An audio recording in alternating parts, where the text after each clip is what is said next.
ବିବାହିତା ନାରୀମାନେ ନିଜର ଏହି ସବୁ ଜିନିଷକୁ ତୁରନ୍ତ ଘରୁ ବାହାର କରିଦିଅନ୍ତୁ। ନମସ୍କାର ବନ୍ଧୁଗଣ, ଆମ ଚ୍ୟାନେଲରେ ଆପଣମାନଙ୍କୁ ସ୍ୱାଗତ। ବନ୍ଧୁଗଣ, ଆଜିର ଦୁନିଆରେ ସବୁ ମଣିଷ ନିଜ ଘରକୁ ବାସ୍ତୁସଙ୍ଗତ କରିବାକୁ ପସନ୍ଦ କରିଥାନ୍ତି, ଯେମିତିକି ତାଙ୍କ ଘରେ କୌଣସି ପ୍ରକାରର ବାସ୍ତୁଜନିତ ସମସ୍ୟା ହେବ ନାହିଁ କି କୌଣସି ଖରାପ ପରିସ୍ଥିତିର ସାମ୍ନା କରିବାକୁ ପଡ଼ିବ ନାହିଁ। ଯଦି ବିବାହିତା ନାରୀମାନେ ନିଜ ପରିବାରର ମଙ୍ଗଳ ଚାହୁଁଛନ୍ତି, ତେବେ ଏହିସବୁ ଜିନିଷକୁ ତୁରନ୍ତ ଘରୁ ବାହାର କରିଦିଅନ୍ତୁ, ନହେଲେ ପୁରା ଘର ବର୍ବାଦ ହେବା ସହ ସ୍ୱାମୀଙ୍କର ଅନିଷ୍ଟ ହୋଇପାରେ। ଏହାଛଡ଼ା ଘର ପରିବାରକୁ କଠିନ ପରିସ୍ଥିତିର ସାମ୍ନା କରିବାକୁ ପଡ଼ିପାରେ। ଆଜି ଆସନ୍ତୁ ଜାଣିବା, ବାସ୍ତୁ ଅନୁଯାୟୀ ଏମିତି କିଛି ଜିନିଷ ଅଛି ଯାହାକୁ ମହିଳାମାନେ ଘରୁ ବାହାର କରିଦେବା ଉଚିତ। ତେବେ ଭିଡ଼ିଓ ଆରମ୍ଭ କରିବା ପୂର୍ବରୁ ମୁଁ ଆପଣମାନଙ୍କୁ ଅନୁରୋଧ କରୁଛି କି ଯଦି ଆପଣ ଆମ ଚ୍ୟାନେଲକୁ ଏପର୍ଯ୍ୟନ୍ତ ସବସ୍କ୍ରାଇବ୍ କରିନାହାନ୍ତି, ତେବେ ଆମ ଚ୍ୟାନେଲକୁ ସବସ୍କ୍ରାଇବ୍ କରି ପାଖରେ ଆସୁଥିବା ଘଣ୍ଟି ଚିହ୍ନକୁ ଦବାଇ ଦିଅନ୍ତୁ, ଯାହାଦ୍ୱାରା ଆମର ସବୁ ନୂଆ ଭିଡ଼ିଓର ନୋଟିଫିକେସନ୍ ଆପଣଙ୍କ ପାଖରେ ପହଞ୍ଚିପାରିବ। ଭିଡ଼ିଓ ଶେଷ ହେବା ପର୍ଯ୍ୟନ୍ତ ଦେଖନ୍ତୁ ଏବଂ ଭଲ ଲାଗିଲେ ଗୋଟେ ଲାଇକ୍ କରିବା ସହିତ ସାଙ୍ଗସାଥୀମାନଙ୍କୁ ସେୟାର କରିଦିଅନ୍ତୁ। ବନ୍ଧୁଗଣ, ବିବାହିତା ମହିଳାମାନେ ଫଟା ଚୁଡ଼ି ପିନ୍ଧିବା ଅନୁଚିତ। ଏହାଦ୍ୱାରା ସ୍ୱାମୀ ଦୁଃଖ ପାଇବା ସହିତ ସନ୍ତାନମାନେ ମଧ୍ୟ ଦୁଃଖ ପାଇଥାନ୍ତି। ଘରେ ଅଶୁଭ ଶକ୍ତିର ପ୍ରବେଶ ହୋଇଥାଏ, ତେଣୁ ଭଙ୍ଗା ଚୁଡ଼ି ଘରୁ ବାହାର କରିଦେବା ଉଚିତ।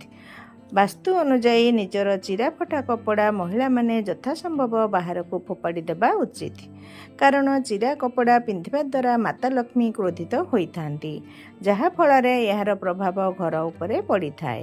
ଚିରା କପଡ଼ା ପିନ୍ଧିବା ଦ୍ୱାରା ନାରୀଙ୍କର ଅପମାନ ହେବା ସହ ରାହୁ, କେତୁ ଏବଂ ଶନିଙ୍କର ଖରାପ ଦୃଷ୍ଟି ପଡ଼ିଥାଏ। ଏଥିପାଇଁ ନାରୀମାନେ ସର୍ବଦା ସଫାସୁତୁରା ବସ୍ତ୍ର ପିନ୍ଧିବା ଉଚିତ, ଯାହାଦ୍ୱାରା ମାତା ଲକ୍ଷ୍ମୀଙ୍କର ଆଗମନ ହୋଇଥାଏ। ପରିବାର ମଧ୍ୟ ହସ ଖୁସିରେ ରହିଥାନ୍ତି। କୌଣସି ପରନାରୀଙ୍କ ଜିନିଷକୁ ନିଜ ଘରେ ରଖିବା ଅନୁଚିତ। ଯଦି ଏହି କଥା ଅନ୍ୟ କାହାକୁ ଜଣାପଡ଼େ, ତେବେ ନିଜର ନାମ ଖରାପ ହୋଇଥାଏ। ଏମିତିରେ ଆମେ ଜାଣିନଥାଉ ଯେଉଁ ଲୋକଙ୍କ ଜିନିଷ ଆମେ ବ୍ୟବହାର କରୁଛୁ ତାର ପ୍ରକୃତି ଖରାପ ବା ସେ ଚୋରି କରି ଆଣିଥିବ। ସେଥିପାଇଁ ଅନ୍ୟ ସ୍ତ୍ରୀର ଜିନିଷ ଘରେ ରଖନ୍ତୁ ନାହିଁ। ମହିଳାମାନେ ତାଙ୍କ କେଶକୁ କୁଣ୍ଡାଇବା ସମୟରେ ଅଡ଼ୁଆ କେଶକୁ ଘରେ ପକାଇବା ଦ୍ୱାରା ସମସ୍ୟାଗୁଡ଼ିକ ବର୍ଷା ପାଣି ଭଳି ମାଡ଼ି ଯାଇଥାଏ। ଏହାଦ୍ୱାରା ମା ଲକ୍ଷ୍ମୀ ଅସନ୍ତୁଷ୍ଟ ହୋଇଥାନ୍ତି ଓ ପରିବାରକୁ ସମସ୍ୟାର ସାମ୍ନା କରିବାକୁ ପଡ଼େ। ମହିଳାମାନେ ଖାସ୍ କରି ବାପଘର ବା ପଡ଼ିଶା ଘର ଲୋକଙ୍କ କଥାରେ ଭାସି ଯାଇଥାନ୍ତି, ଆଉ ସେମାନଙ୍କ କଥାରେ ପଡ଼ି ନିଜ ପରିବାରକୁ ନଷ୍ଟ କରିଥାନ୍ତି। ଇତିହାସ ସାକ୍ଷୀ ଅଛି କି ପର କଥାରେ ଘର ଭାଙ୍ଗିଥାଏ, ତେଣୁ ଘର କଥା ସବୁବେଳେ ଘରେ ରଖନ୍ତୁ। ହିନ୍ଦୁ ଧର୍ମରେ 12 ମାସରେ 13 ପର୍ବ ପାଳିତ ହୋଇଥାଏ। ଏହିସବୁ ପର୍ବ ମଧ୍ୟରୁ କିଛି ଏହିପରି ପର୍ବ ଅଛି ଯାହା କେବଳ ବିବାହିତା ନାରୀମାନେ ପାଳନ କରିଥାନ୍ତି। ବର୍ଷ ସାରା ଯେତେ ବି ପର୍ବ ପଡ଼ିଥାଏ, ଯେଉଁ ନାରୀ ସବୁ ପର୍ବ ପାଳନ କରିଥାଏ ସେମାନଙ୍କ ଗୃହ ମାତା ଲକ୍ଷ୍ମୀଙ୍କ ବାସସ୍ଥାନ ହୋଇଥାଏ। ସୁଦଶା ବ୍ରତ ବା ମାଣବସା ଗୁରୁବାର ପୂଜାକୁ ଯେଉଁ ନାରୀ ପାଳନ କରିଥାଏ, ସେହି ବିବାହିତା ନାରୀ ପାଖରେ ସଦାସର୍ବଦା ଲକ୍ଷ୍ମୀ ବାନ୍ଧି ହୋଇ ରହିଥାନ୍ତି। ସେମାନଙ୍କ ପାଖରୁ ଦାରିଦ୍ରତା ଦୂର ହୋଇଥାଏ। ଧନ ସମ୍ପଦର କେବେ ବି ଅଭାବ ରହେ ନାହିଁ। ଗୃହରେ ସ୍ୱାମୀଙ୍କୁ ଦେବତା ଭଳି ମାନି ଚଳିଲେ, ତାଙ୍କର ମନ ଜାଣି ସେବା କଲେ ସେ ଗୃହକୁ 33 କୋଟି ଦେବତାଙ୍କର ଆଶୀର୍ବାଦ ମିଳିଥାଏ। ଯେଉଁ ବିବାହିତା ନାରୀ ସ୍ୱାମୀଙ୍କ ମନରେ ନାନା ପ୍ରକାର ଦୁଃଖ ଦେଇ ନିଜ ଗୃହକୁ ଅଶାନ୍ତିରେ ପୂର୍ଣ୍ଣ କରି ଦେଇଥାନ୍ତି, ସେହି ମହିଳାମାନଙ୍କ ଉପରେ ମାତା ଲକ୍ଷ୍ମୀ ରୁଷ୍ଟ ହୋଇ ସେ ଗୃହକୁ ତ୍ୟାଗ କରିଥାନ୍ତି। ଶାଶୁ, ଶ୍ୱଶୁର, ନଣନ୍ଦ ଓ ଦିଅର ବା ଦେଢ଼ଶୁରଙ୍କୁ ଉପଯୁକ୍ତ ସେବା ଆଦର କରୁଥିଲେ ଦେବତାମାନଙ୍କ ଦୟାରୁ ଗୃହକୁ କୌଣସି ବାଧା ଆସିନଥାଏ।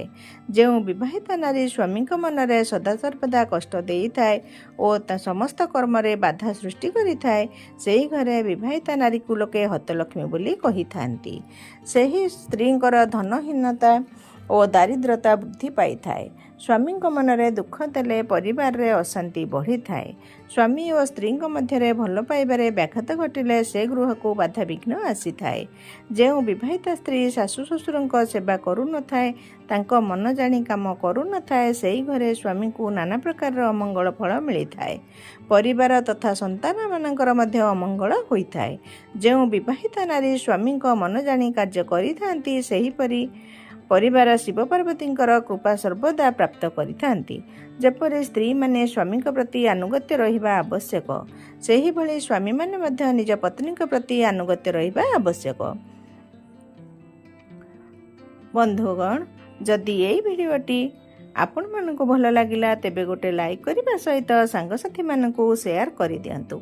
एही भली नुआ नुआ भिडियो देखिया पई आम चैनल को सब्सक्राइब करी पाखरे आसुथिबा घंटी चिन्ह को दबाई दियंतु। कमेंट रे थरे लिखि दियंतु जय जगन्नाथ स्वामी। महाप्रभुଙ୍କ कृपारु आपणकर सबु इच्छा पूर्ण हबो। धन्यवाद। नमस्कार।